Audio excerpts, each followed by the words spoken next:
Greetings, my friends, and welcome back to the most formal style of content that I make anymore. In this video, we're going to cover a very unique region of railroading that is present in southern Kentucky, northern Tennessee, as well as southeastern Virginia. That one area where the triad of states all kind of come together. This region of railroads kind of overlap over all the different areas. But in short, we're going to answer a, I wouldn't say pertinent question, but sometimes we think about this. Say we catch a coal train somewhere down here in the Sunshine State, Georgia, the South in general. Where's that coal coming from? We're going to see some of that in this video. The Cumberland Valley on CSX's system is one of the most well-known coal mining regions in the United States, at least where rail is involved. So we're going to cover what locals and most rail fans know as the CV subdivision, including some overlapping trains from Virginia, Tennessee, as well as exploring some forgotten infrastructure, as coal and the industry surrounding it have been around for quite some time, a lot longer than me. So we'll jump into this 5-day trip we took to very rural Kentucky, and let's take a look at what we saw. The date was December 26th, the night which we had arrived in Corbin, Kentucky for a night's rest, pondering what action would come our way in the following days. Waking up the next morning, we were late to see a heads up from a friend that an empty mine run was leaving Corbin eastbound. Corbin and CSX's yard there is what we'll call our central hub for all intensive purposes, with the CC subdivision to the north and KD to the south. Corbin is the diverging point for the CV division. So, leaving out of the central hub, the rural route begins, all which is mapped out to the best of my known ability here. This intricate network of tracks out east were laid by the Louisville and Nashville Railroad, many as through routes, now primarily serving as vein lines to the rich coal reserves of the Cumberland Mountain ranges. While serving only a fraction of the mining companies and trains it once did, some political and business changes have breathed some new life into the region as of recent, and much of the original scenery and hardware remain. Much of it we'll explore in these following days.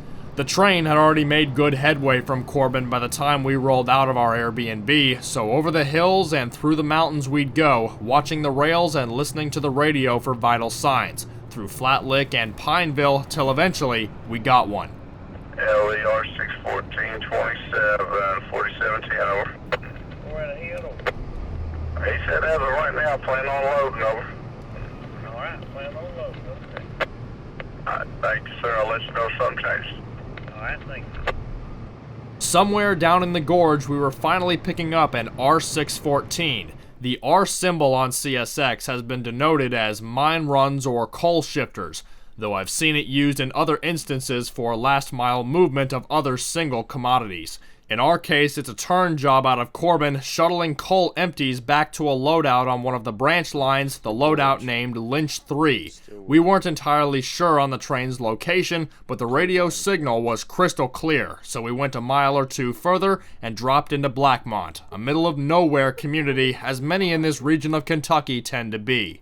A pair of intermediate signals, one guarding a siding that's no longer there. The CV sub, like many other rural routes, is plagued by the evident tax savings that ripped through big railroads years ago, seeing many small and sparsely used sidings and spur tracks ripped out to relieve the company of maintenance costs.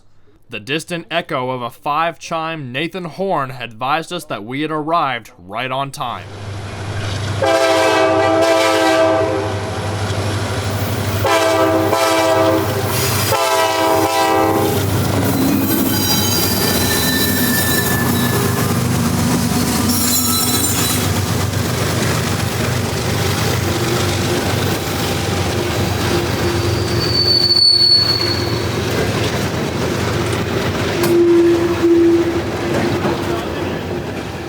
The rather small radius of the curves here in Blackmont struck me initially until I realized that this is commonplace in a region where flat ground is quite a scarce resource. Most asphalt and rail routes through these valleys straddle the edges of cliffs and cut through hills to span between suburbs. R614 wouldn't feel those grades terribly yet, as their entire train is currently empty.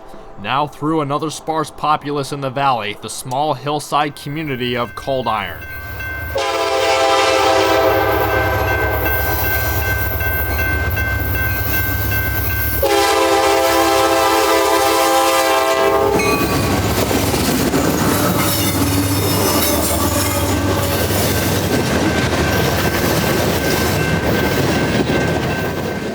Alas, action on the entirety of the Cumberland Valley web is infrequent and unpredictable. Coal is just about the only thing keeping what's left of these routes and industrial complexes maintained and operational. Most of the communities that we'll visit in this video were built off the back of either the railroad, the coal industry, or both. Now, as coal becomes a minute resource through drained reserves and green energy movements, much of the Cumberland Valley has become desolate and lonely. Through the region's heydays, there were apparently up to 15 active loadouts operating at one time. In the present day, that number has dropped to a mere 5 or 6. And that also doesn't include the frequency of shipments from these sites that has also dropped tremendously in the last 2 decades. Past some more searchlights, the train now eases by the signals at Wilhoit, the diversion of the lead track into the holding yard at Loyall, Kentucky. Once a major terminal and diverging point, Loyall has quieted down the same as the railroads that built it. Consider Loyall a sort of halfway point for the present-day CV, as mine runs are often laid over here, changing crews before either running to a loadout or back to Corbin.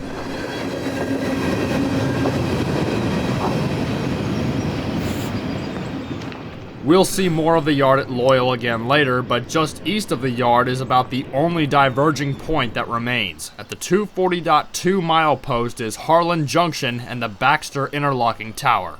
Built in 1920, the tower allowed an on-site operator to line routes for approaching trains from inside. As time passed, traffic would drop and technology improved as tracks were removed. Now the only switch at the junction is automated by simple mechanics.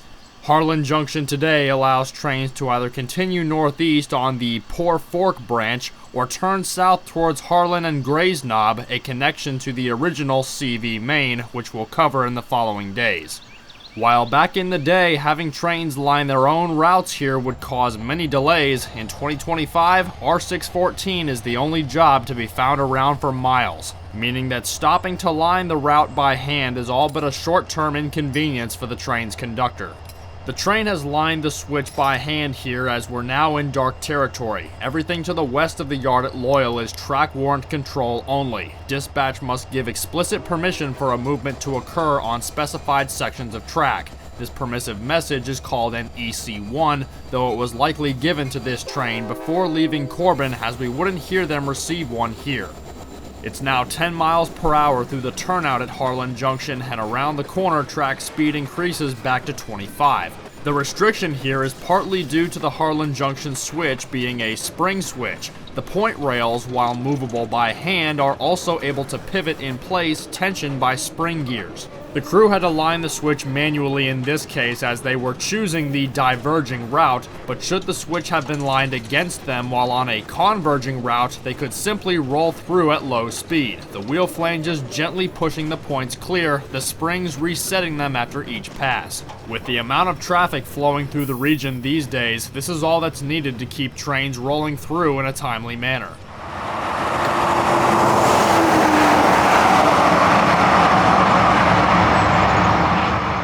Moving up the Poor Fork branch, we leave what little civilization there is behind, Andrew commenting that it's real southern type living out here.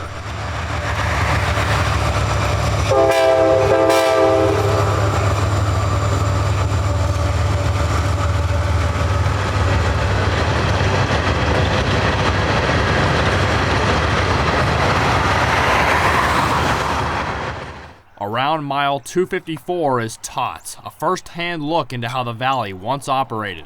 These massive steel skeletal structures stretching high into the desolate hills is what becomes an all-too liminal sight in these remote areas. Tots was formerly one of the tens of coal tipples that were actively loading sometimes multiple coal trains each day throughout the coal boom of the 1970s. Presently operated by 4th Gen Fuels, the facilities at Tots have been modified and altered several times, and while still active, no longer loads rail cars, seeing the last export by rail sometime in 2008. The rail car loading was moved upstream a few miles to a new loadout, presently known, perhaps ironically, as NRG. Built on site in 1974, NRG began to take the majority of the export workload off of Tots, remaining sparsely active to this day, loading coal trains a handful of times per month. While the transload facilities at both TOTS and NRG are still active to this day, only NRG ships out their commodity by rail, and they wouldn't be doing so today, so our Lynch job simply slips on by, bound elsewhere.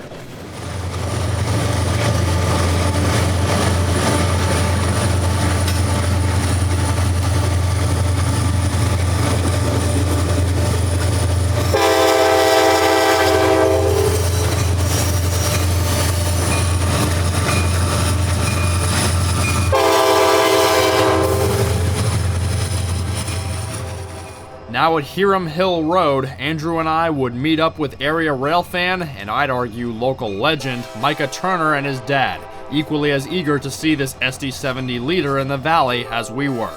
As aforementioned, Micah is local to the region and has hours of content covering trains and details of the Cumberland Valley that we won't hold a candle to in this video. So do yourself a favor and check out his channel when you're done here. Much of our preparation for this winter venture would have been inconclusive without his countless tidbits of area knowledge. R614 is now down to 10 miles an hour for the last few miles to the Cumberland mines, passing through Chad Yard, a holding point just outside the loading tracks for trains that don't yet have crews to load the arriving consist.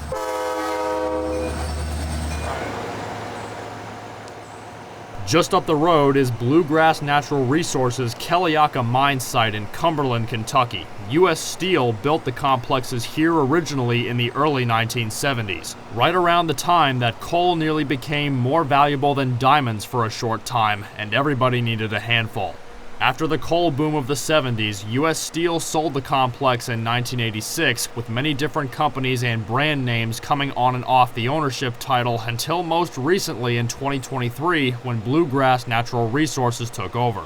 For matter of perspective, in the mid to late 2000s, the Lynch facilities often loaded 60-plus trains per month, averaging nearly 2 or more each day. While Lynch remains as likely the busiest complex in the region today, it's unlikely these folks will ever see traffic like that again. I'm gonna get rid of the jacket right quick, Matt, and then we'll head up. Once on the site, the crew would run the locomotives around the train as the track dead ends around the corner under a mile from the loadouts. The loadout at Lynch, now primarily loading export trains, seems to be the busiest active loadout in the CV region today, seeing trains out to the mine multiple times each week. And while not to bring politics into the room, the facts are clear. The big beautiful bill signed by President Donald Trump earlier this year outlined a laundry list of United States policies, but one of those was pretty cut and dry. In layman's terms, it simply stated, ship and burn more coal right here at home. Further fact is that American railroads make a fortune hauling that very fossil fuel. By extension, much has been in discussion behind closed doors, though this means some good news for the Cumberland Valley region. Some of these upcoming plans will be discussed later in the video.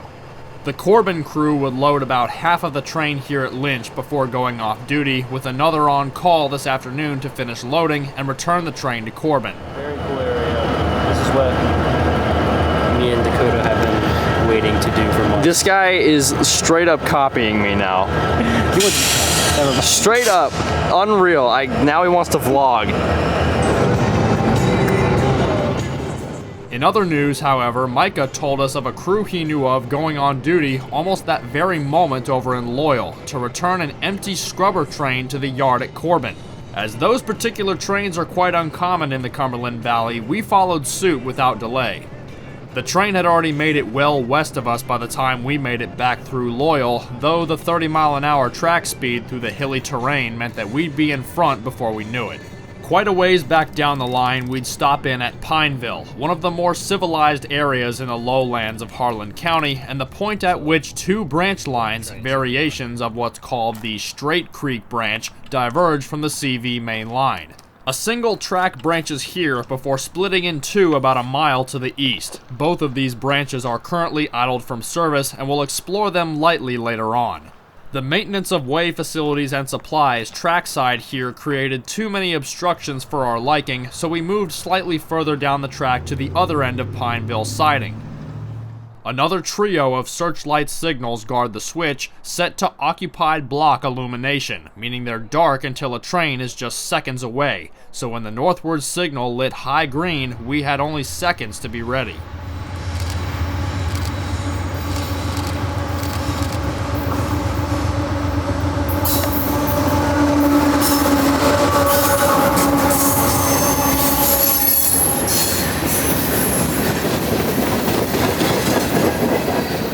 The unit train from Loyall was B484, empty hoppers returning from Bryce, South Carolina to Mount Vernon, Kentucky. The hoppers carry limestone from Mount Vernon for the Duke Powers facility in South Carolina. They're nicknamed scrubber trains for whatever reason, and I'm far from understanding what that reason is.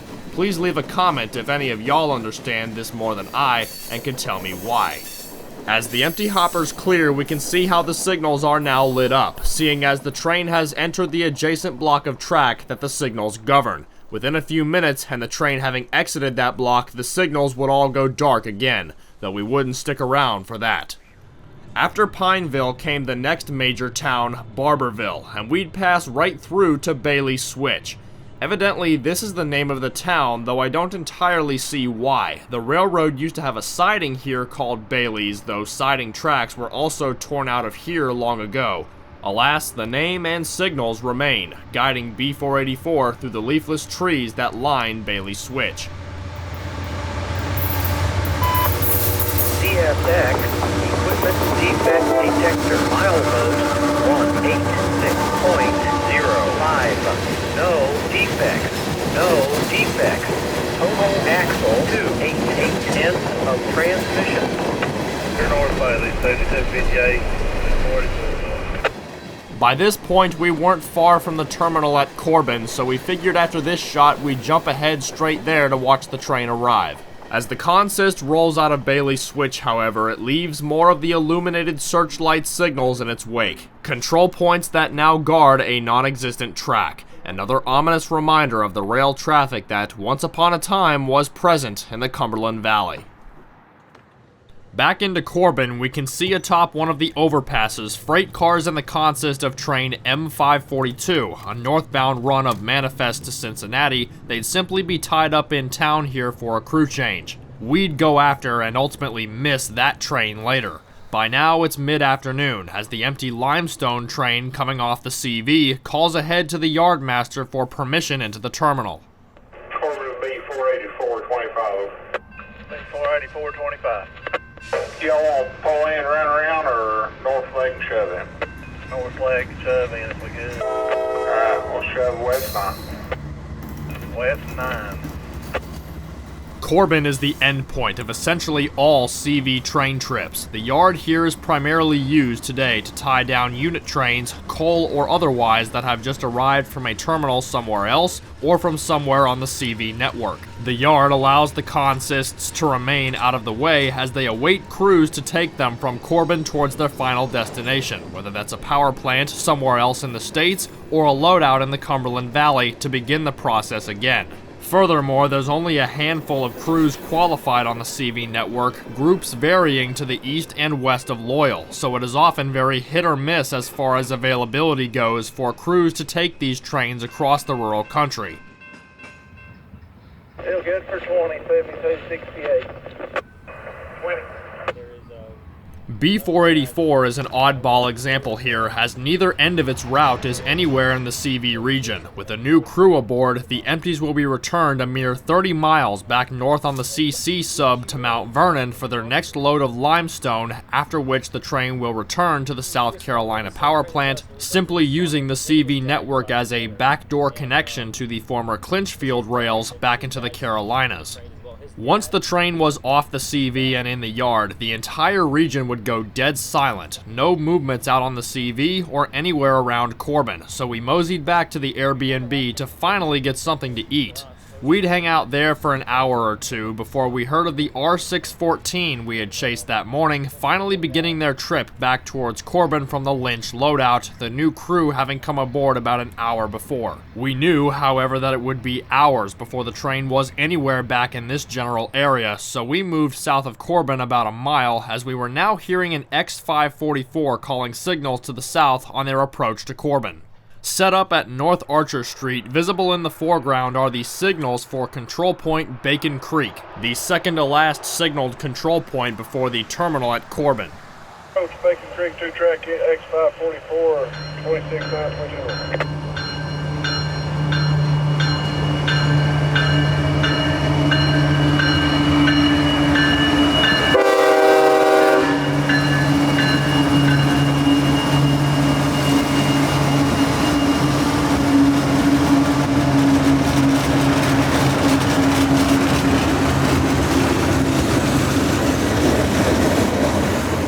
Sporting the number 1899 Père Marquette Heritage engine and trail, X544, or rather an extra of M544, is daily manifest from Rice Yard at Waycross, Georgia to Queensgate Yard at Cincinnati. While the X prefix does indicate extra, chances are good this train was not one of those, seeing as it likely left Waycross sometime on Christmas Day, a day which CSX tends to symbol all of their scheduled trains extras, seeing as it is a scheduled holiday. Extra train or not, however, 544 this evening was an absolute behemoth, nearly 10,700 feet long. FedEx 544 26, come in, AJ. Go ahead. How long is your train, over? If you round up, 10-7. Thanks, sir. They approach north to the west, X544 26, engine 922. While the 544 was creeping into the yard, it turned out that the aforementioned M542 had slipped out the north end of the yard, now on their way to Cincinnati. Realizing too little, too late, we hit US 25 northbound to attempt to try to catch up to it.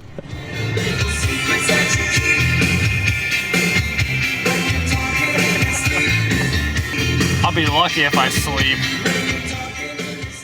As I also mentioned before, our attempts at this were unsuccessful, so I'll save you the embarrassment of us driving all the way, as the 542 would meet their southbound sister, M543, in the siding at Bourne. So we turned back south, setting up for the manifest train offside the highway at Control Point Franz. 43 south, limit cleared to France.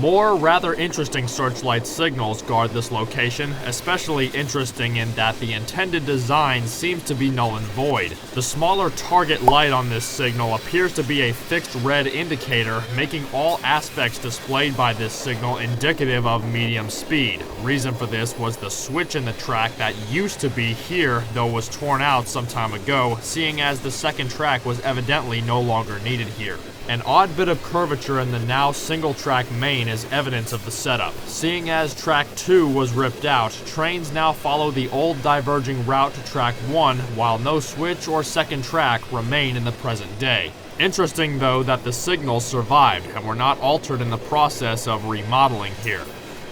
Our stop in at the Airbnb earlier only yielded us a medial snack to hold us over. Now it was time for some real dinner. We invited the family over to Smoky Bear's Barbecue, just off the Cumberland Gap Parkway. Naturally, we were taking a bit of a chance here as we hadn't been here before, but with barbecue, it's hard to go wrong, and this food was anything but. These small-town barbecue joints are almost always a good find. These folks really know what they're doing, and my perhaps predictable dish of pulled pork and mac and cheese was admittedly some of the best I've ever had from a hole-in-the-wall restaurant. While we were eating dinner, we found a report in the KD Subdivision Facebook group noting an empty coal train coming north through Knoxville, so once we finished up our 30-minute football chat in the parking lot, Andrew and I hit the highway southward for the community of Williamsburg, Kentucky, in hopes of finding some decent downtown lighting. About halfway through town on Main Street is the Williamsburg Depot, still standing in a condition one would never expect for its century-exceeding lifespan. The building itself, constructed sometime after 1883 when the Southern Railway completed its branch line from Knoxville to Jellicoe, Tennessee, was moved to its present location here in 1905. It served as a revenue passenger depot for the L&N until abandonment sometime before the creation of CSX. The building now serves as the Whitley County Historical Genealogical Society and Museum. That is often the only way that these historic structures are saved from ultimate demolition once their utility for the railroad diminishes. While no longer serving the railroad itself, the said railroad next door is still maintained and sparsely operational, soon to be carrying an empty unit train of company hoppers returning from central Alabama.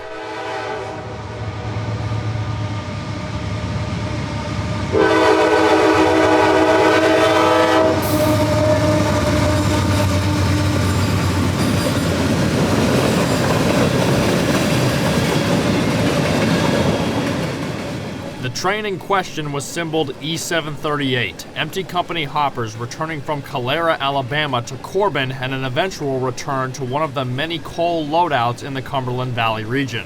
This final road crew will deliver the train to Corbin before eventually a CV crew will continue the journey of this consist out into the valley to eventually reach a loadout.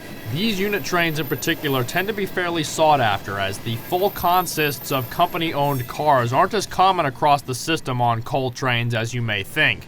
Much more often, power companies will either buy their own rolling stock for CSX to use or lease their rolling stock from other leasing firms such as Trinity Railcar. So between that and the simple consideration that there was nothing else to see on the line down here, we followed the E738 back north into Corbin. Considering simultaneously that the R614 job that we had chased this morning was finally nearing the Corbin area with their loads now from Lynch. The train would be in town within the hour, so E738 was our ticket back into town. Also, kudos to the gas prices in most of these areas around Kentucky. These folks must have been listening to some Beach Boys recently, cause thanks to that, we get around.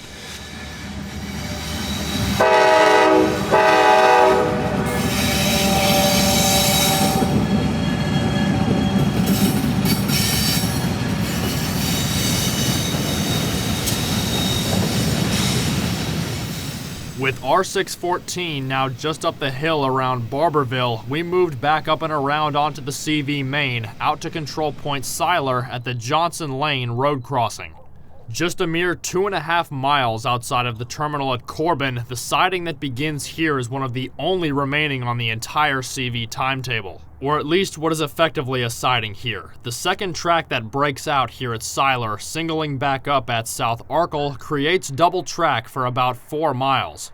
Even this close to fairly modern civilization, more triple-headed searchlight signals from the 50s guard this control point, or at least what is only a controlled point when a train is right there. These signals too stay dark until the train is pretty much right behind you. It's obvious also that these folks don't care to pay any excess electricity bill out here. Even when the train comes into range, only the signal on the track which the train is running on lights up. All other signals will stay dark until a train triggers the exact track circuit which that signal governs. I can't say that I've seen this set up anywhere else before, and almost the entirety of the CV network is set up this way.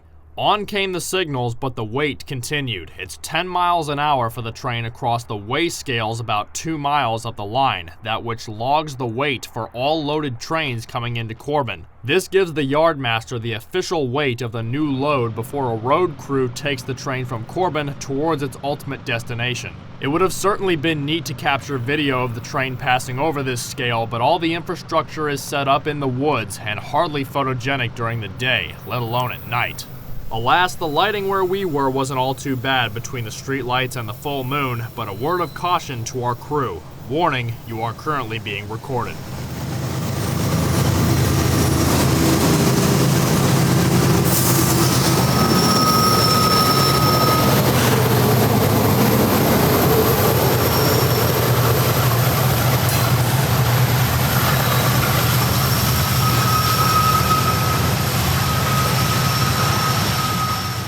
With both motors wide open to try to regain track speed for their final blocks into the terminal, R614 will momentarily arrive into Corbin with their loads from Lynch ready to return onto the main line. The shift is nearly over for this CV crew. With the train now fully weighed, they'll deliver the train to Corbin before a road crew will take over the train, re-symboling to C-117. Train 117 will then take these loaded cars north by east to Pier 4 at Newport News, Virginia on the shore of the Atlantic Ocean. There, the coal will be loaded onto ships and exported overseas. Such is why these trains are nicknamed export trains. That is quite literally what is happening to the commodity they're dragging out of the valley. The road train would leave from Corbin in a couple of days, and in the middle of the night at that, so this is the last we'd see of this consist in particular. It was getting pretty late now also, and with traffic pretty much diminishing after the 614, this is where we called it for our first day. We knew that there was plenty more to come, whether it be sightseeing or train watching, so we hit the hay here. The following morning, we meandered our way over towards the yard at Corbin and through town, as the CV seemed to be quiet for the time being, though there was something indirectly headed that way. Just north of the yard at mile C-172 is the overpass where Route 25 flies over the KD. Coming in from the north was another set of empty cars set for loading at Lynch 3, symboled E979. These empties are returning from the hub at Russell, Kentucky to here at Corbin. 979 to Corbin Yard van, over. Corbin. Yeah, this is, we're coming by you right now. Any chance you could pick me up at the south end of 6 here in a few minutes and then bring me back up to the north end? I gotta stop him in the clear on this end. Yeah. Alright, I'll meet you at the south end of 6 in a little bit. Thank you. Once rail cars are unloaded at the ports in Newport News, they'll often return and congregate in the yard at Russell before returning to Corbin in a unit train such as this. Though they've combined 2 unit trains together in this case, so these 4 motors would be dragging 11,300 feet of empty hoppers into Corbin this morning. This whole train will eventually become 2 separate R614 jobs to the Lynch loadout. Looks like about 20 cars, about 3207, 20. That's 20. As bleak as the action appeared to be at this point in the morning, things were about to take a turn hard south, quite literally. A heads up from Mr. Turner that an empty coal train had just began moving from Kingsport, Tennessee meant that we were on a beeline for the Appalachian Mountain range. Cutting under the hills through the Cumberland Gap tunnel, we eventually wander into the northern Virginia countryside. Eastward we'd continue all the way over to Pennington Gap. Now on the original CV main line, once extending from Middlesboro, Kentucky all the way to Big Stone Gap, Virginia, we're about 3/4 of the way to Big Stone Gap from the west. In the center of the festive town, the Pocket Branch track diverts on a Y off the CV subdivision at mile 260. It seems that much improvement has been made in town to the branch tracks and surrounding infrastructure. The branch provides access to the Mayflower loadout, which has just come back online after being idled for about 2 years. Trains to Mayflower originate from Corbin also and are extremely infrequent, but as contracts fill and business picks up again, it's likely more action will return to this region of the Appalachians. A small siding runs through town on the CV, providing access to what they call the Pocket Branch. The main line only sees a handful of trains in a good week, one of them now rolling in from Kingsport. CSX detector, milepost 265.8, no defects. Repeat, no defects. Total axles 372. Detector out. No defects, scratch.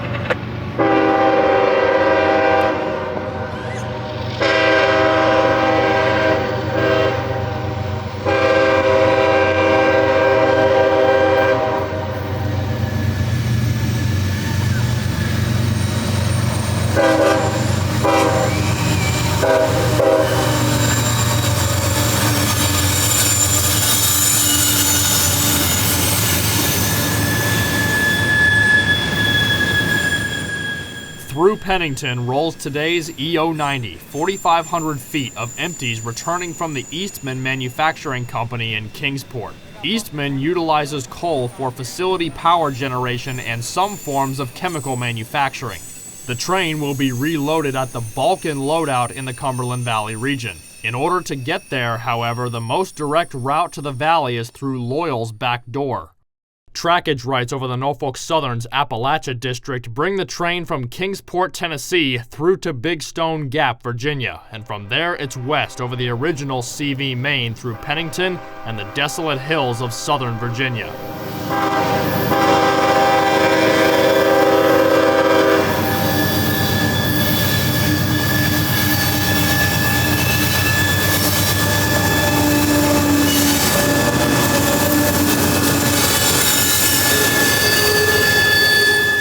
While the modern-day CV subdivision has been modified for CSX's timetable to include many of the branch lines built by the L&N to the north, the original CV route ran from Big Stone Gap all the way through to Middlesboro, up into Pineville, and eventually back to Corbin.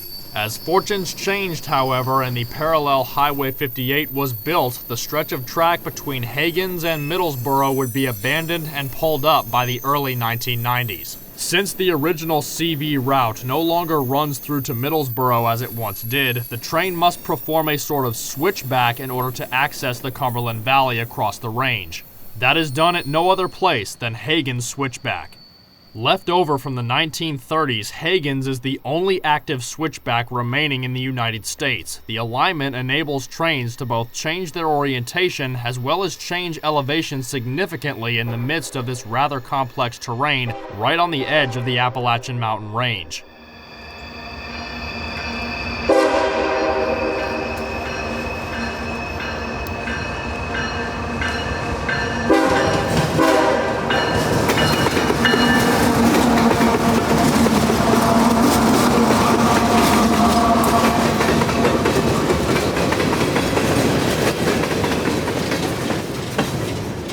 E090 now rolls through into the middle tail track, which allows the whole train to eventually clear the upper switchback turnout.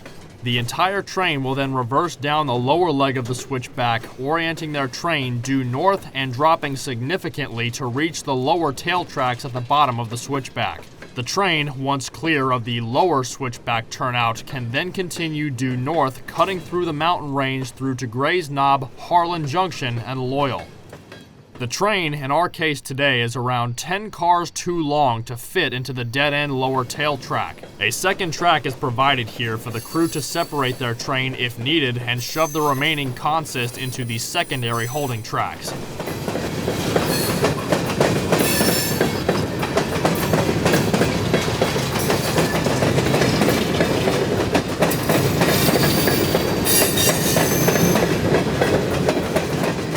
Once as much as physically possible is fit into the first lower tail track, the remainder of the consist is pulled ahead and shoved the remainder into the secondary holding track, allowing the head end of the train to clear the lower switchback turnout, which can be manually lined due north, creating a new route northbound for Loyall. Once the route is lined, the head end can pull ahead once more, reconjoining the two empty cuts back together one last time before continuing the route northward. It seems like a complex operation, but so few trains operate on this line presently that this odd arrangement can hardly even be considered a bottleneck. Between Kingsport and Loyall, with the exception perhaps of building the train out of Kingsport, this is the most work that this crew will have throughout their entire shift.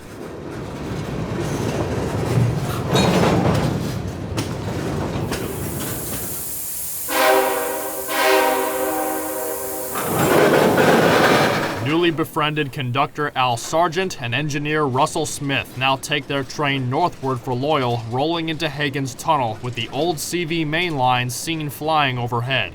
Cutting through the mountain range here, this is the railroad equivalent of the Cumberland Gap tunnel that we passed through on our way out here. It was the longest railroad tunnel on the old L&N, with the bore spanning just over 6,200 feet. These switchback moves can date back to the 1930s when the first coal trains passed through Hagen's Tunnel. What was supposed to be a temporary arrangement until this route from Loyall could be extended through to a connection with the clinch field around Kingsport became permanent over the years as the subsequent Great Depression diminished any hopes of the required finances being allocated. Thus, even through the coal boom of the 70s, the switchback here became the norm. Though as traffic has died off, it would never, at this point, be worth extending either route elsewhere or altering the landscape to a degree that would make this connection seamless, so it's likely that from here on, Hagen Switchback will remain sparsely active in these quiet hills, providing a niche utility nearly forgotten by the rest of the railroad. We wouldn't have as clear-cut a path back through the range to Loyall, so we wouldn't see the EO90 or our new friends again. All the way back to Pennington Gap and through the range on the winding 2-lane roads through some of the wackiest towns you'll find on a road map. Our favorite of them all, Crummies, Kentucky. Holy shit, look at all those hoppers. I know. Eventually, after the better part of an hour, we made it back to the yard at Loyall. EO90 was now tied in the yard, awaiting a new crew to take the consist to Balkan and load the cars. Our crew was long gone by this point, and locomotives shut down, rather similar to the way Loyall compares today.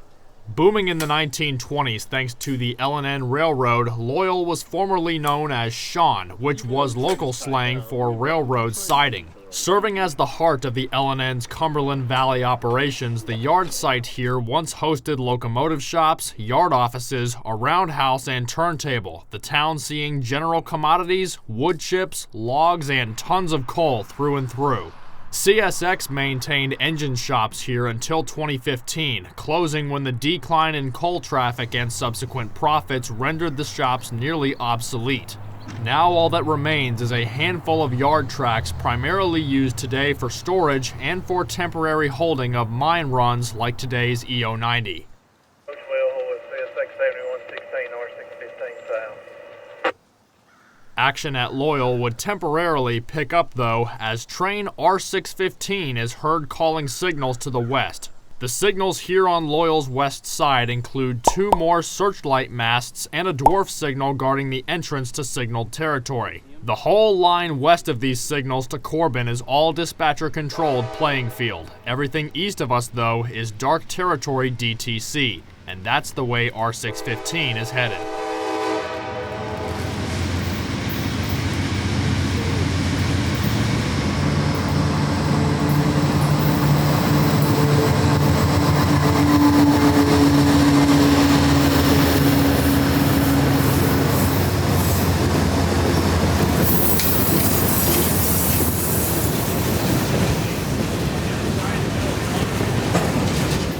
Rolling past the EO90, 615 is another mine run from Corbin. In our case, it's the E738 company train that we caught in Williamsburg last night. The unit train is now headed west on the CV, not far from the mine at which the train would reload. This job is returning the empties to the Creech loadout in Colgood, Kentucky.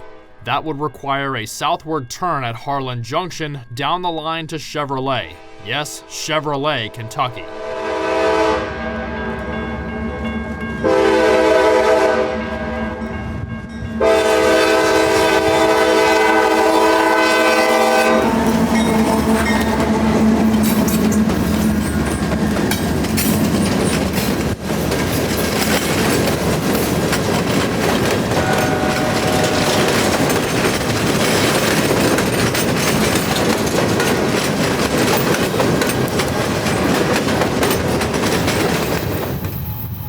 Come in, drag it.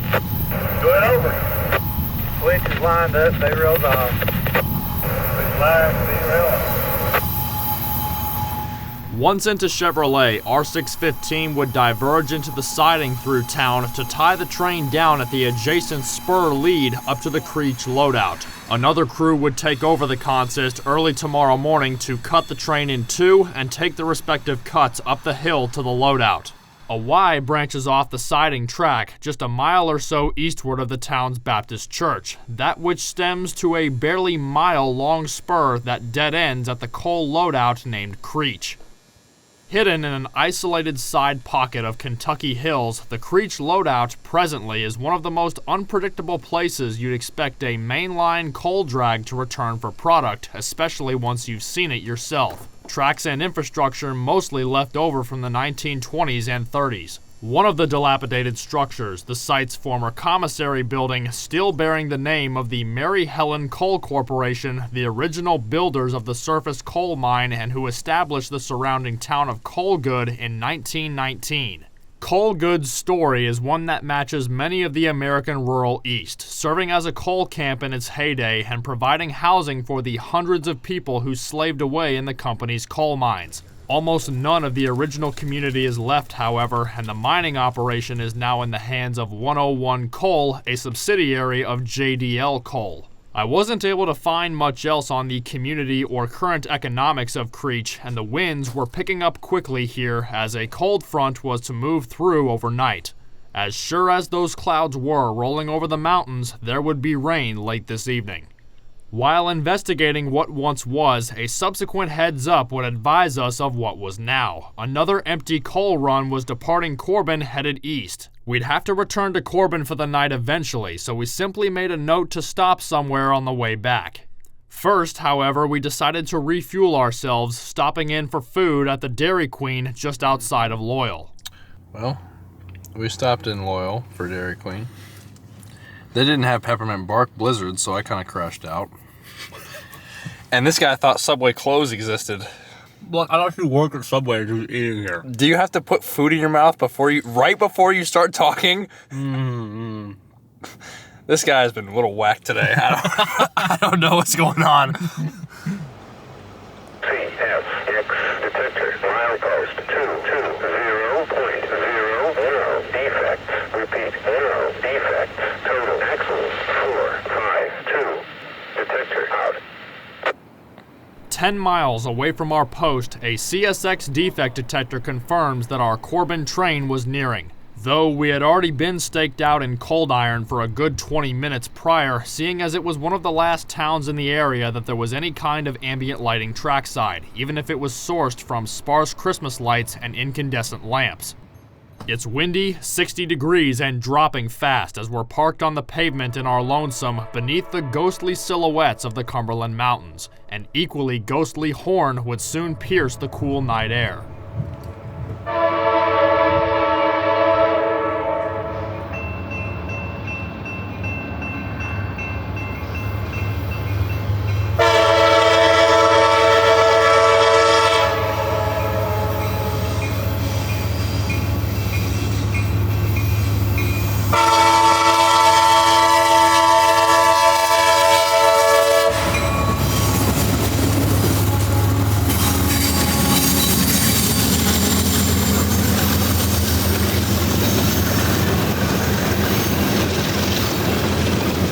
Sporting another SD-70 in the lead, Job R614 rumbles through the quiet community, shuffling these empties back to the loadout at Lynch 3. This is another instance of the same job we chased on the first morning and is half of the E979 we caught in Corbin this morning. Half of the train and 2 of the motors now running to Lynch, the other set to follow suit sometime before the new year.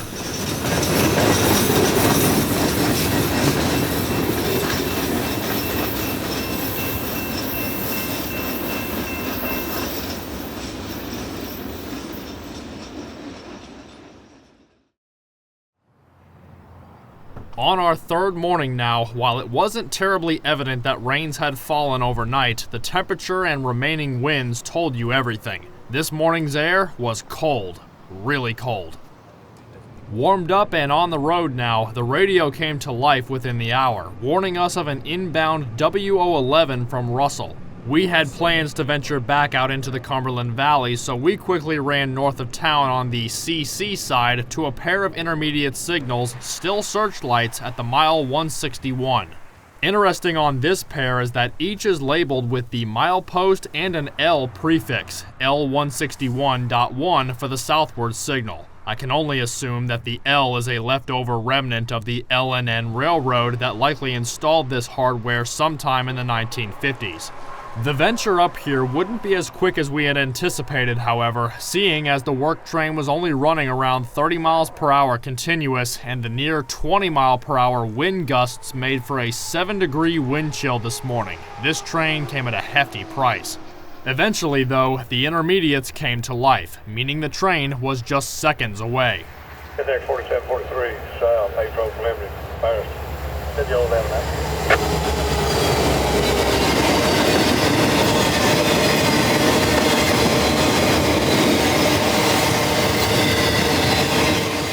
WO11 would be 1,700 feet of continuous welded rail headed for a track project on CSX's Bow Line in western Georgia. These types of company work trains often operate in the winter months, especially in or to the south. Many of the intermediate signals in the area, like these, tend to wait a minute or two before going dark after a movement clears, but it's evident this pair had no intention of staying awake longer than necessary on this frigid December morning. The work train was to tie down in the yard at Corbin, not to move again for another day or so. That effectively put an end to all potential traffic around Corbin for the time being, so we began the nearly hour-and-a-half drive back eastward to Colgood. Along the way, we stopped for gas in Barberville, and while the whipping winds were atrocious to endure, I had to step out momentarily to capture the sparse flurries darting in the wind. Now that the cold front has moved in, the remaining moisture falling from the dense clouds was now able to freeze. This wouldn't turn into any kind of notable snowfall, but it was neat to see nonetheless. As was the giant chicken mascot stood right in the parking lot. The flakes were still flying as we meet back up with R614 in Chevrolet. A new crew having come aboard around 8 o'clock this morning, their only order of business was to load the empty consist at Creech. About 12 more. There's places down here everywhere, cameras. By the time we arrived, the crew was shuffling the first cut of loaded cars back onto the main line. Empties to Creech must be shoved up the spur, and there's only enough track beyond the loader to fill half of the train at a time. 15. Dropping the loads, then returning to retrieve the empties, we'd be able to observe as the crew loaded the second and final cut of hoppers.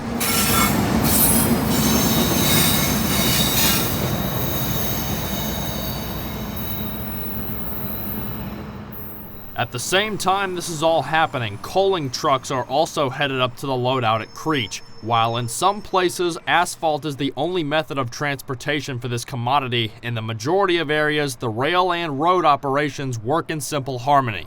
This Monday the 29th is evidently the beginning of the work week, as these trucks would be in and out of the facility for the next 2 hours as we watch the train crew perform their duties.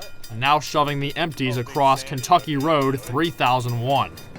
Starting over the crossing, 7116, I'm up and driving good for 10. There's 10. Got about 12 more to the first crossing, 7116. Lucky.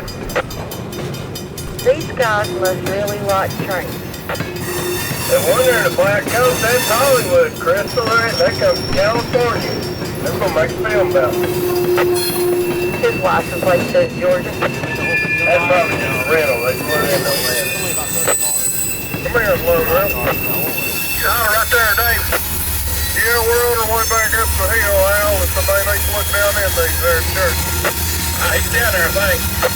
All right. Just for 7116.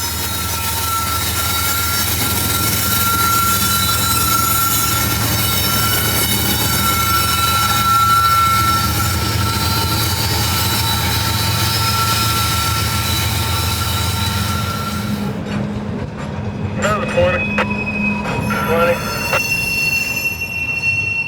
Once at the top of the hill, the train would be backed in nearly as far as physically possible to begin loading the cars.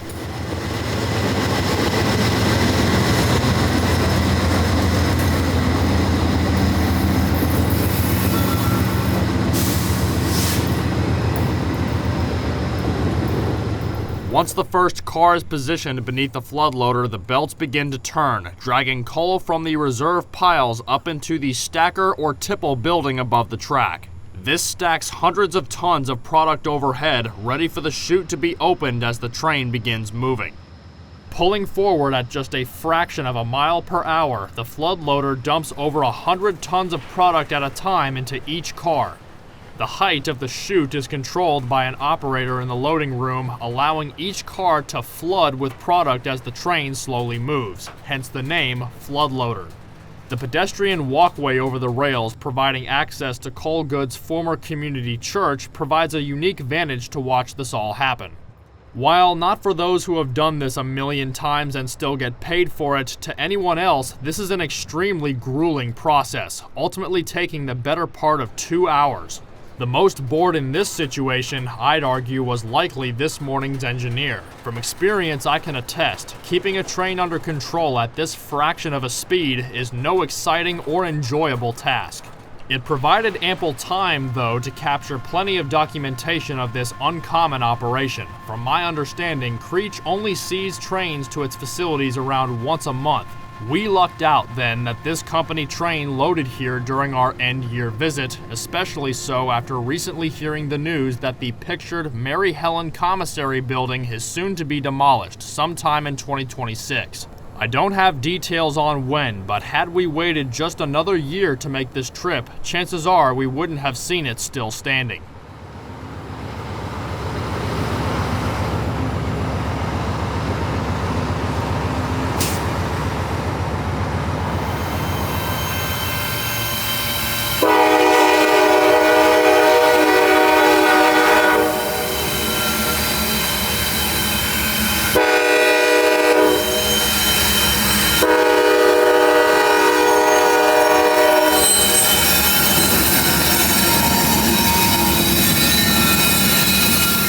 Just under 2 hours later, it's done. Having bared the extreme winds still blowing by this early afternoon, R615 is now ready to pull the loads from the spur to join them with the others awaiting back on the main line.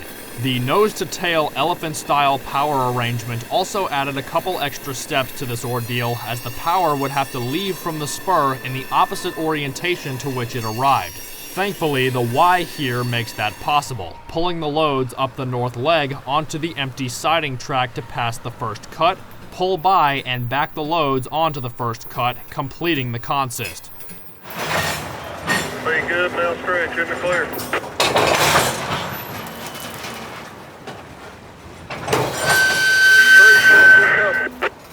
Be safe, 7116 for it.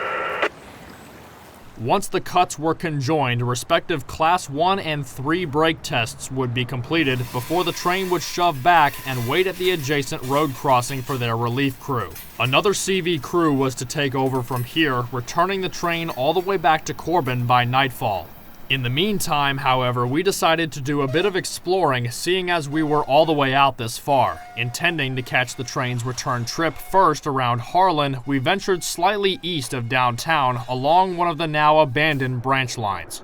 Just over a mile east of town on what's known as the Clover Fork branch is the site of Kitts, now a forestry company, formerly a coal loadout operated by the Clover Fork Coal Company until its abandonment in 1958.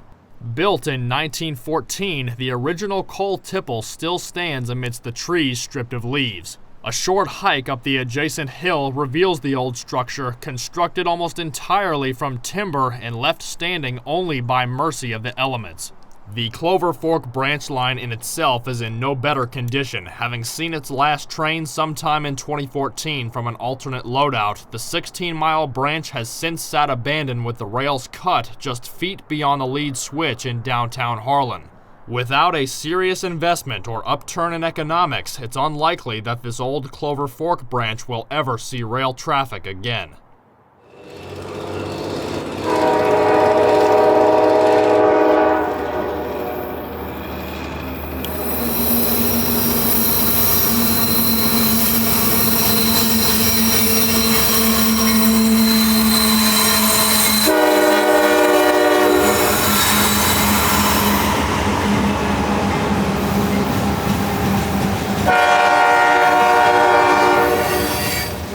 Back on the OWM main line, our train, now symboled R614 for their new crew and subsequent trip to Corbin, haul their loads from Creech back through the outskirts of town and back up the line 3 miles to the interlocking tower at Harlan Junction. The train now crawls back onto the OWB main, which would often be the end of the shift for CV crews, seeing as the majority of jobs out of here tie up in the yard at Loyall before getting another crew to complete the journey to Corbin. Alas, that swap was made in Chevrolet, so these guys would pull right on through to signaled territory. Right behind us at the east end of Loyall's yard limits is an engineering feat that has been kind of glossed over in the video so far, and that is the flood walls that are sparsely prevalent throughout many low-lying communities in rural Kentucky, especially those, like Loyall, that sit right on the banks of the Cumberland River. The height of the flood walls likely relate to the elevation of the Cumberland River in relation to the region. The Federal Emergency Management Agency, or FEMA, set standards for these Harlan County structures, with construction beginning in early 2020. As seen here, they were built right around the railroad with filaments between the rails to seal the wall closed when the gate swings shut.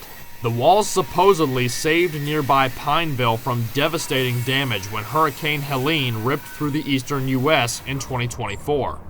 At the other end of Loyall, the searchlight signals still guard the limits, these being the first set now in signaled territory westbound.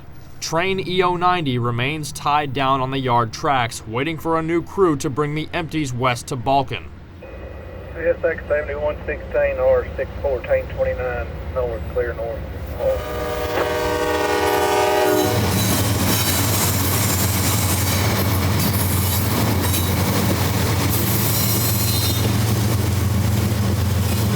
WR 61429 7116 over. 61429 7116. You may not have a signal south end of Aurora. That's not one to clear right now. Just buzz me up when you get up here. If you don't, we'll talk to you about it. I understand. Thank you. That siding is completely gone up here, Aurora, ain't it? Yeah, there's no track at all, no switches there.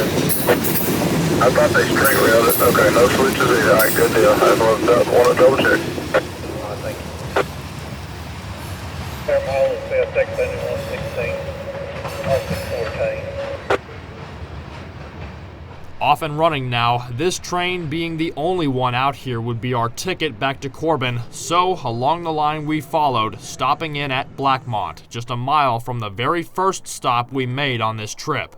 Both tracks are still intact at Control Point Blackmont, though only until those intermediate signals we saw on the very first day. Like all of the other signals out here in this twisty terrain, these three are all approach lit, down to the very track the train is running on. Though this remote hideaway has been quiet for the entire day, the silence is broken just before twilight for a brief moment as R614 snakes through the valley. Here, Blackmont, CSX 7116 or 614.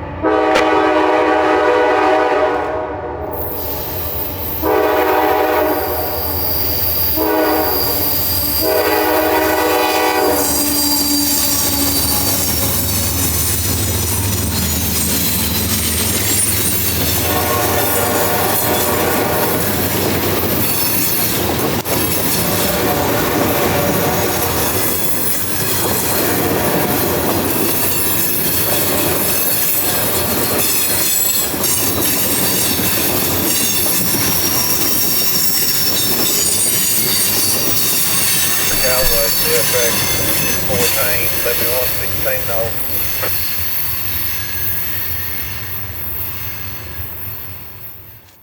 Jumping ahead once more, we find another fallen asset. North End Varilla is a control point at which the only thing being controlled is the color of the lights on the signals. Often with no lights at all, seeing as these two are approach lit, Varilla siding is now just Varilla, with siding tracks ripped out years prior without a trace, save for the L&N signal masts that remain and burn only when a train is to blame.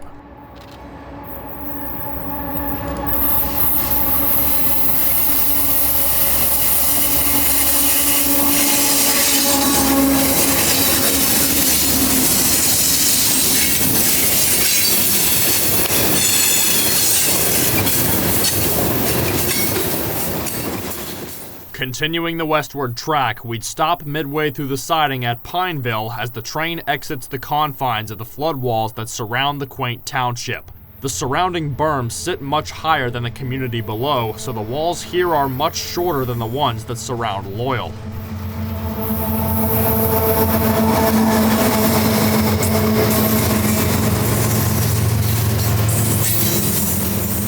CSX detector milepost 200.8. No defects. Repeat, no defects.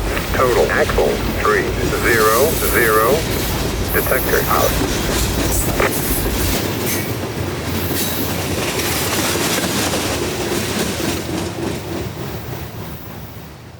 The train now exits back into the rural cuts that line the path to Corbin, and we'd follow suit in due time, stopping off Route 25 in Barberville for dinner at Fat Butts Barbecue, one of the boldest highway restaurant names I've come across. Though I'd say they've certainly earned it, seeing as their sliced pork was fantastic. It's also the first barbecue joint I've ever visited that makes custom iced coffees. Curiosity meant I had to try their Tubbs signature coffee, and let me tell you, Starbucks ain't got nothing on these folks. On the back side of the building and 30 feet below is the CV subdivision, and rolling by shortly would be R614 for Corbin.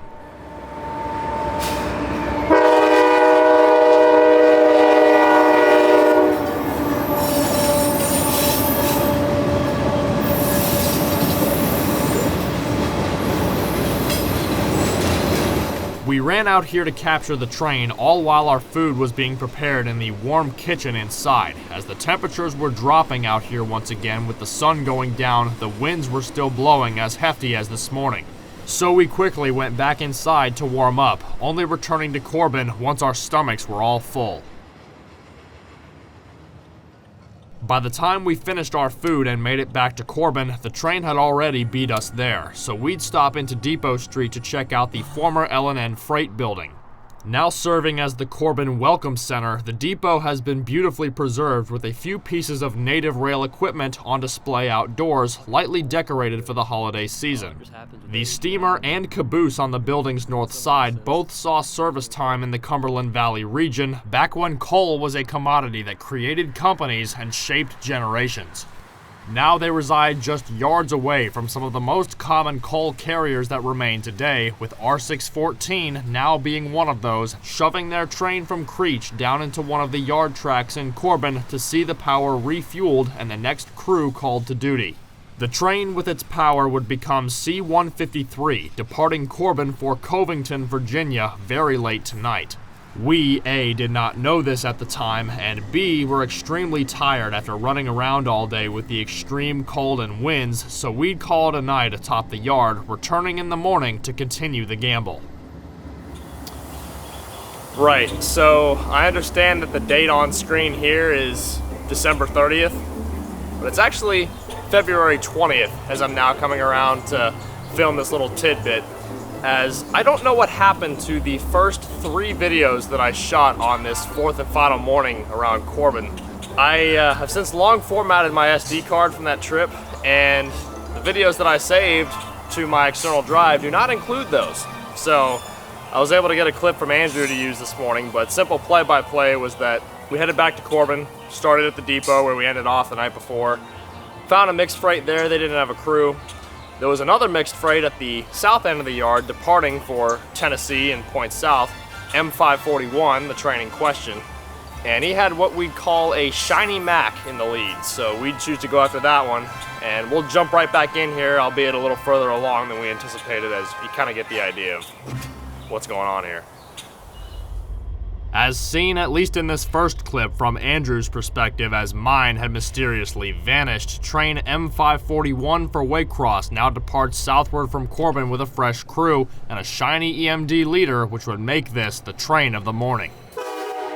Seeing as the weather was to lighten up later in the day, and we had intended to make it down to the gorge of Duff Mountain at some point in this venture, we followed suit.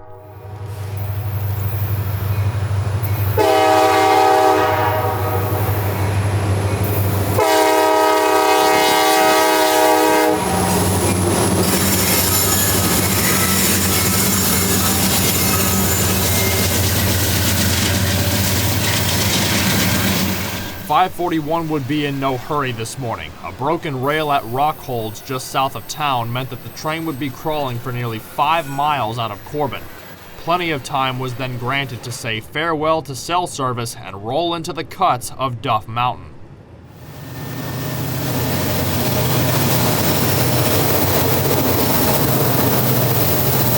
Sitting at nearly 2,500 feet above sea level at its peak, Duff Mountain presents some of the toughest grades in this region on the rails. So aggressive that CSX has a locomotive staged down the line at Morley with a crew on near constant standby to help heavy trains over the grades on this desolate spin. It's known simply as the Morley Pusher to rail fans and crews, but is often the 4,000 horsepower difference between cresting the grade and stalling midway. CSX detector, milepost 206.5, no defects. Repeat, no defects. Total axles 420. Detector out. The 9,000 tons of M541, now with a helper on the rear, eventually crests the grades, now at the north end of Kilsyth siding. One of a handful of sidings through this rural stretch of the KD, this stretch of the former LNN hasn't seen quite as much demolition of infrastructure as the Cumberland Valley regions we've seen thus far. Here, North Kills, M5481, 29 south.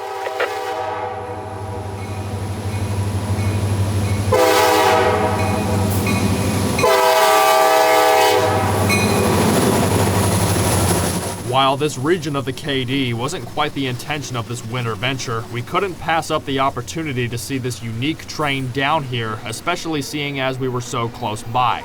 If you'd like to see more of the KD sub covered by me further south, take a look at this video I made from our visit to Knoxville in 2022. Albeit a few years old at this point, I still think it's a pretty good watch.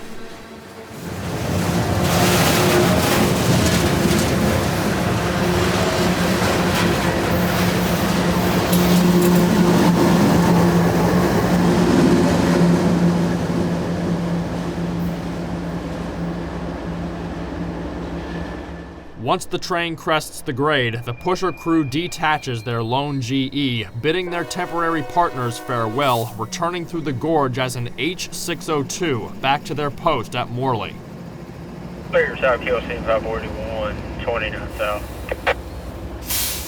Seeing as there didn't seem to be much happening otherwise on the KD, or in the Cumberland Valley for that matter, we'd spend the rest of the day exploring some of the forgotten sections of industry that were the backbone of communities out here for decades. The other location we shot in the gorge is Control Point Holden, a lead off the main line through a tunnel beginning an oddball stretch of Norfolk Southern trackage out to one of the abandoned coal loadouts. Alas, without knowing the know, you never know one was ever there. Just under 6 miles south and east from Holden is the remnants of the Copper Glow mining facilities in Clearfield, Tennessee. The site opened in the 1920s, serving a handful of owners until eventually, under Copper Glow, the company ultimately moved its resources east to Harlan County, closing the site for good in June of 2020, demolishing the surrounding infrastructure within the following years. That is, all except for the loading silo, just over the hill. A giant concrete structure, mostly gutted with the skeletal remains of what once was still lingering inside. Most of these abandoned sites unfortunately repeat the same tales. Business moves, reserves run out, or bankruptcy hits, and just like that, everyone walks out, just leaving the sometimes century-old infrastructure alone in the hills to rust away. The Copper Glow Company seems to have cleaned up after themselves in this case, though it's endearing in its own way to know what was here, to almost be able to see it, yet none of it is there. Save for an old coaling tower and some grassy right-of-way, likely to never see rail traffic again. Guys, we're on a side quest that not expecting. Where are we? We're going to Middlesboro. I am not convinced of that quite yet. Way up here. Yeah, I know. And Middlesboro is nowhere in sight, though I could probably look over the edge here and see it. Is civilization in the room with us? Pull off right now. Well, and do what? look out. Pray? We get to Middlesboro sometime this year. 9 miles east over the mountains on Route 74 towards Middlesboro, we find the remains of yet another giant complex, this one formerly serving the Bell County Coal Corporation, parent company James River Coal, who declared bankruptcy in late 2014. CSX and Norfolk Southern would both load trains at this facility until sometime after 2016, when the plant finally shut down. The decrepit GP9 locomotive on the sidelines was the main curiosity, evidently built in 1956 as Chesapeake & Ohio number 6020, serving as a switch engine for the loadout until the last decade or so of operation, for which it sat on the sidelines. Since the site has closed and personnel vacated, the EMD has been stripped for almost everything of value, including handrails, brake cylinders, and the entire air compressor. All the way out here in rural Kentucky, there's next to nothing stopping anyone from running off, with some even not so inconspicuous components. Through Middlesboro now and back into our intended territory. Since no trains would be running out here this evening, we chose to explore a couple of the idled branch lines diverging from Pineville, the straight creek branches right and left forks. We'd venture up the left fork first, running all the way to the end, which marked the end for this branch not long ago. Just 2,000 feet from the end of track in Field, Kentucky, sits the quiet remains of the Wenlar coaling complex. Well, perhaps I shouldn't say remains just yet, as I'm not positive whether or not this facility is still served by truck, but Wenlar saw its last train sometime in 2023. Built in 1978, the loadout was a side product of the holding company Bow Valley Resources being unable to utilize one of their other sites, known today as Creech, to fulfill their export needs for the growing number of customers at the time who each required coal by rail. The facilities were named Wenlar after individuals Wendell Lundy and Larry Goins, both of whom worked for Bow Valley at the time. The Canadian-based company eventually parted ways with the coal industry altogether, causing Wenlar to see quite a few different owners through the years, though Colville Fuels seems to be the current operators. Alas, the site sits inactive. Like all of the other towering remains we've found on this venture, it's almost dehumanizing to see the size of it all and mentally translate that into the bustling sounds and movement that would have surrounded these creations years ago. Now, it's just eerily quiet, save for a low-lying Kentucky freshwater stream running nearby and the hum from a trio of transformers still supplying high voltage to the coaling tower. While tucked away in the hills, the facility doesn't appear to be in bad shape, and perhaps with some economic upturn, the railroad could return to Wenlar before it's too late. Back over to Pineville and east, now on the right fork of the Straight Creek branch, the last loadout we'd visit actually is optimistic for a change. At mile OSC 215 is Vial, a loadout recently shuttered from service, though some new contracts over state lines are soon to change that. The Tennessee Valley Authority's Kingston, Tennessee generating station is soon to receive coal shipments from CSX, and specifically the mine here in Stony Fork. Operated by Horizon Natural Resources, the mine has recently seen heavy investment from CSX into the track and mine authorities into infrastructure like the coal washers. When opened, Vial will become the only active loadout on this branch, with service to adjacent loadouts Hamilton and Clover discontinued years ago. Andrew and I have already contemplated returning to this region sometime next year to document the operation once it gets underway, as well as to possibly reunite with our new friend from Vial, Mr. Freddie Boy Floyd, one of the coolest guard dogs you'll ever meet. W1127, Corbin Yard, Metro. Back into Corbin, now well past sundown, a wait of around 20 minutes at the yard has train W011 calling the yardmaster. Go ahead. Yeah, man, we out of here. All right, you out of here. Thank you, sir. Y'all be careful. Appreciate it. Have a good one. A simple heads up that, hey, we're on the way out. W011 is that rail train we caught at the intermediate searchlights north of town the day prior. After waiting on a crew for nearly 36 hours, they're finally back on the move from Corbin.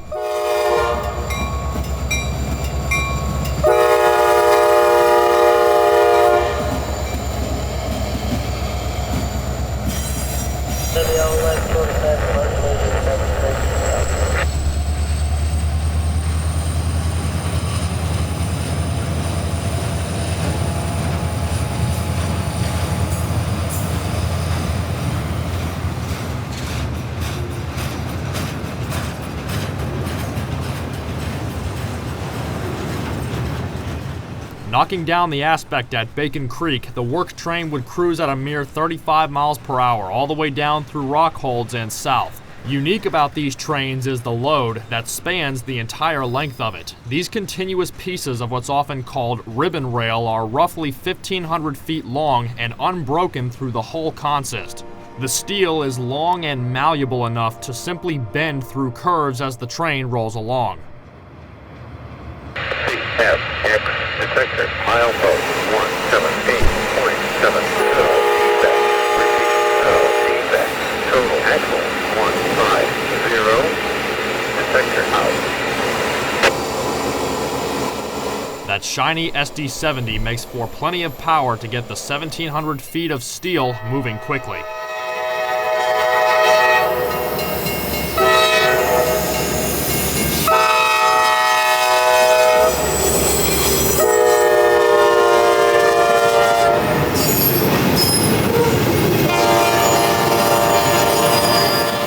Though they'd only roll along until the siding at Wofford's just outside the city limits of Williamsburg. Medium approach, north end of Wofford, W1127, CSX 4743 south. They'd stop on the side here to meet northbound train M542. CSX 66 north, clear. South Wofford 542, 29.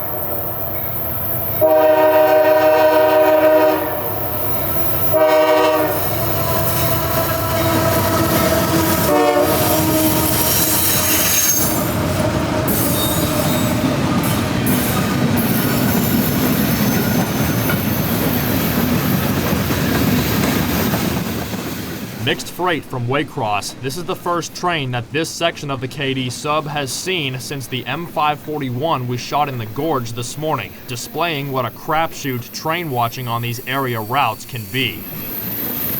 Still good day. Still looking at it.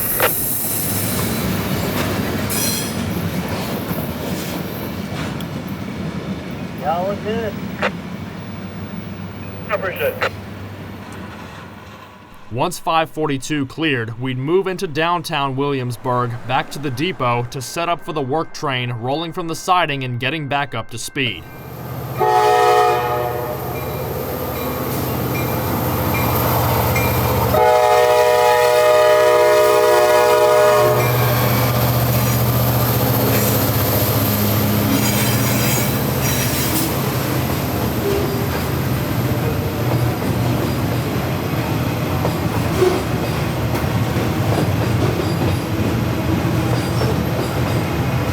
Approach 1 Street, W1127, CSX 4743 south.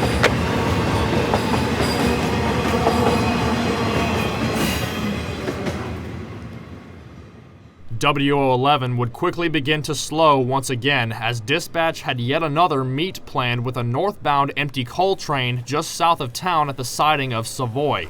Hearing this, we left our post northward and set back up once again at the Dollar General, prepping quickly for E309 North. I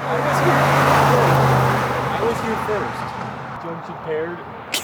It doesn't make a difference. We're waiting at E309 North, okay? Well, can you move like tripod south, please? There you go. Clearly not north. Straight Creek Junction. 309 north.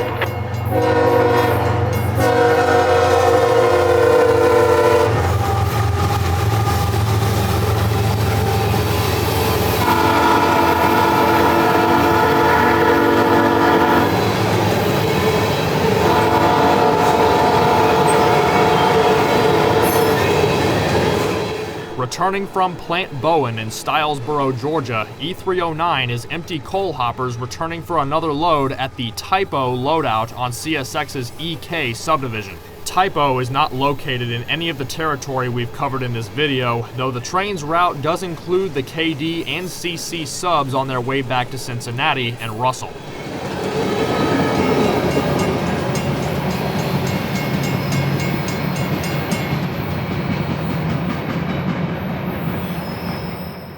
309 was the last movement that this region of the KD would likely see for the night, so we followed them back towards our home site in Corbin, otherwise calling it a night right there.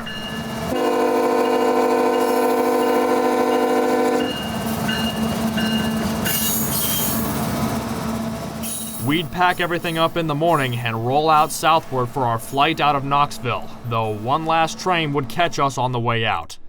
Now back in Williamsburg, on a footbridge just south of the depot on Main Street, train B225 had emerged from the Lookout Mountain Gorge just minutes before we arrived, the radio providing a final invitation to the tracks we weren't expecting.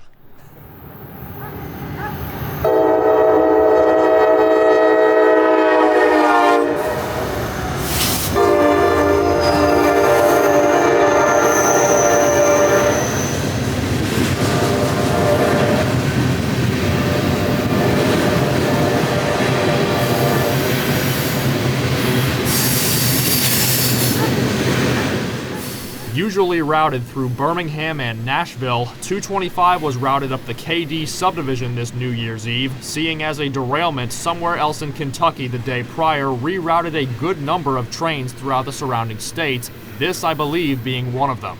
225 itself is a unit train of finished phosphate fertilizer originating from Florida's Bone Valley phosphate region heading for the agricultural plains of the American Midwest. The Bone Valley in itself is an extremely unique region, one that I've covered in a full-length video this past summer. This video is now at its conclusion, so if you'd like to see more of my content and aren't tired of me talking yet, another hour of railroad coverage awaits in my Bone Valley production. Alright friends, and that's gonna do it for our 5-day trip to Kentucky, Virginia, Tennessee, and back. We'd fly back to Florida that night, celebrate New Year's Eve, I guess. We didn't really do anything, but besides the point. Hope you enjoyed this hour and a half of coverage of coal trains, history, and basic things that I learned quite a bit about in my time up there with Andrew. Big thanks to him for coming along for this. He was, albeit a little finicky, amazing chauffeur. Wouldn't have been able to get half of these shots without somebody else in the driver's seat. So, amazing job all around being able to go and see this stuff. Any questions you may have about the Cumberland Valley, coal trains, or things that maybe were a bit confusing in this video, feel free to shoot me an email, comment on this video, or stick around for the next one, because maybe I'll answer some of those questions. But like I said, YouTube isn't the biggest priority for me now, but when I get around to make something like this, it's always a fun time. And being able to get out and see Andrew, which is quite uncommon for me, is also a very enjoyable experience. So I also want to extend my deepest thanks to Micah Turner, as well as our new friend on crew, Al Sargent, who were huge helps in getting information for a lot of the regions that we covered. So being able to meet and converse with those two individuals was extremely helpful and quite frankly a privilege, because we've heard quite a bit about Micah in particular, and as well as being able to meet everybody else that we did along the way. I haven't mentioned them all in this video, but being able to meet all the native rail fans and learn more about the area we were in was very enjoyable. So big thanks to, frankly, everybody that we met along the way in these 5 days that we took for vacation right after Christmas. Appreciate y'all very much for watching, and I imagine my next video will be somewhere back home. So for now, I'll say until next time on the Sunshine State Rails.